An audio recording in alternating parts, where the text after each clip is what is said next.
Bincang santai dengan anggota DPR RI, Dr. Aras di ruang kerjanya. Kehadiran sejumlah personil 577 Musik Studio di Jakarta sejak Kamis 23 September 2021 dari Batu Batu Sopeng, Sulawesi Selatan untuk mendampingi salah satu peserta audisi KDI 2021 yang kini sudah masuk dalam 60 besar untuk ditetapkan jadi 12 besar pada 3 Oktober 2021. Selanjutnya, pada 27 Oktober 2021 sampai 16 Februari 2022, pihak KDI kembali mengkarantina 12 peserta audisi untuk menentukan juara 1, juara 2, dan juara 3.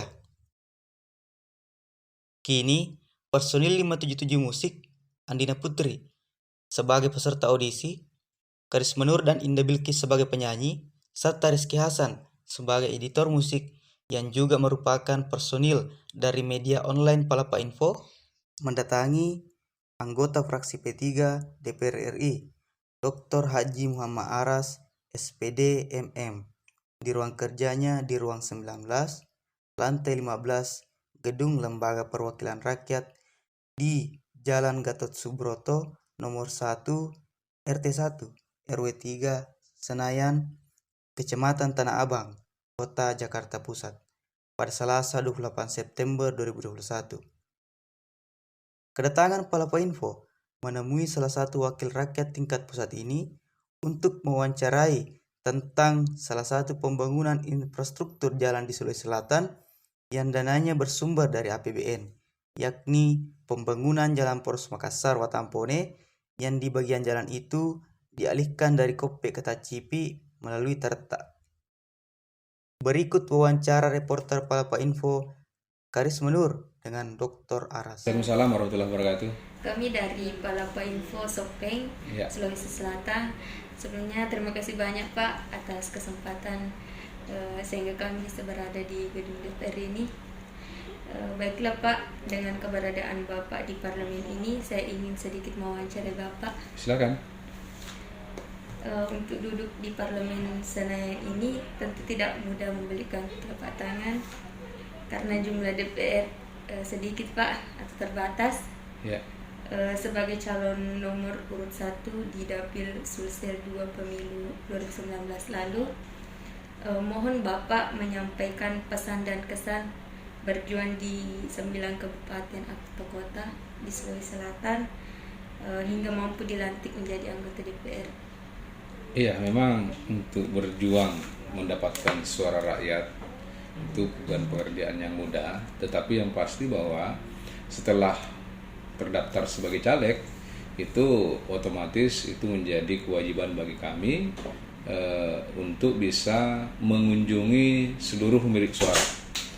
Yang kedua, tentu setelah bersama dengan masyarakat, ya tentunya kita mengemukakan visi misi dan apa-apa target yang akan kita capai di DPR, sehingga mereka ada minat untuk berkomunikasi dengan kita. Lalu kemudian selanjutnya adalah berkesempatan untuk menyalurkan pilihannya kepada kita. Yang selanjutnya adalah memang perjuangan itu cukup berat, kurang lebih 1 tahun penuh untuk berkeliling di 9 kabupaten, dari desa, dari lembah, pinggir laut, ke atas gunung, semua kita lewati, kita jalani untuk bisa mengkomunikasikan apa yang menjadi visi misi kita bila nantinya berada di DPR. Selain jembatan Pacongkang, beberapa titik infrastruktur jalan dananya dari APBN seperti Jalan Poros Makassar Bone, di titik Jalan Kope ke Tacipi. Ini saya lihat nanti dikerjakan setelah Dr. Aras duduk di Parlemen Pusat. Mohon Bapak sampaikan bagaimana Bapak memperjuangkannya hingga ini bisa lolos dikerjakan sejak awal tahun ini, Pak.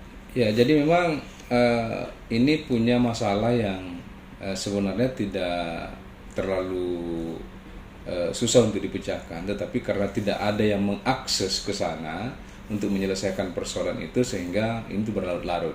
Ya alhamdulillah pada saat saya berada di Komisi 5, setelah saya buka berkas dan melihat bahwa ternyata KOP Tarta Tacipi ini sudah pernah diambil alih oleh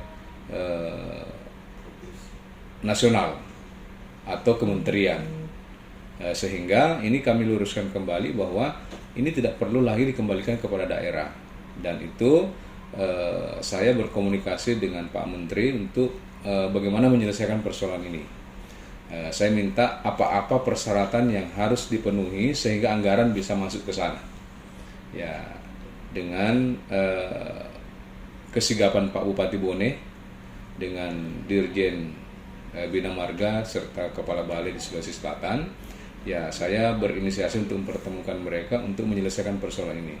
Alhamdulillah dalam satu hari pertemuan semua bisa ditandatangani persyaratan yang dibutuhkan, sehingga pada saat itu setelah diputuskan kebetulan kurang lebih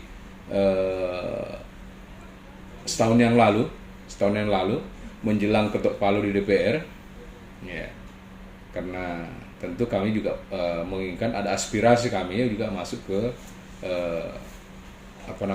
penganggaran di Sulawesi Selatan, sehingga ya alhamdulillah setelah kami selesaikan semua berkasnya, semua administrasinya, pada saat itu kami bisa masukkan anggaran untuk KOP Tarta Tacipi. Dan insya Allah tahun ini juga hampir dipastikan juga, saya sudah cek bahwa di sana juga masih akan kita tambahkan anggaran untuk tahun 2022, sehingga insya Allah tahun 2023 atau paling tidak tahun 2024 jalur KOP Tarta sampai Tacipi itu sudah tuntas. Yang kedua, tentu jalur kilometer 5366 di Camba, yang ada satu jalur itu yang existingnya hanya 5 meter, sementara jalan nasional itu harus 11 meter. Nah, oleh karenanya ini juga akan saya perjuangkan habis-habisan untuk bisa menyelesaikan itu, sehingga masyarakat dari Makassar ke Bone yang notabene adalah jalan nasional menuju Sulawesi Tenggara itu bisa mempersingkat jarak tempuh ke dan dari Makassar ke Sulawesi Tenggara atau Bajoe kalau tidak salah. Kemudian tentu proyek-proyek infrastruktur yang lainnya sama seperti dari Makassar sampai Parepare, ini juga menjadi perhatian, jangan sampai di sini ada banyak lubang-lubang dan seterusnya, sehingga harus terus-menerus dilakukan preservasi sehingga inilah sangat layak dilewati oleh seluruh kendaraan. Sekian dari kami Pak, terima kasih atas kesediaannya untuk diwawancara. Iya, terima kasih. Iya, selamat datang di Jakarta. Mudah-mudahan sering-sering ke sini. Amin. Ya. Luar biasa ini, Palapa Info bisa sampai ke Jakarta. Sulit di Jakarta. Andina. Dari ruang 19 lantai 15 Gedung DPR RI, Jalan Gatot Subroto, nomor 1 RT 1 RW 3, Senayan, Kecamatan Tanah Abang, Kota Jakarta Pusat, Daerah Khusus Ibu Kota Jakarta. Selasa 28 September 2021. Demikian reporter media online Palapa Info, Karismanur melaporkan.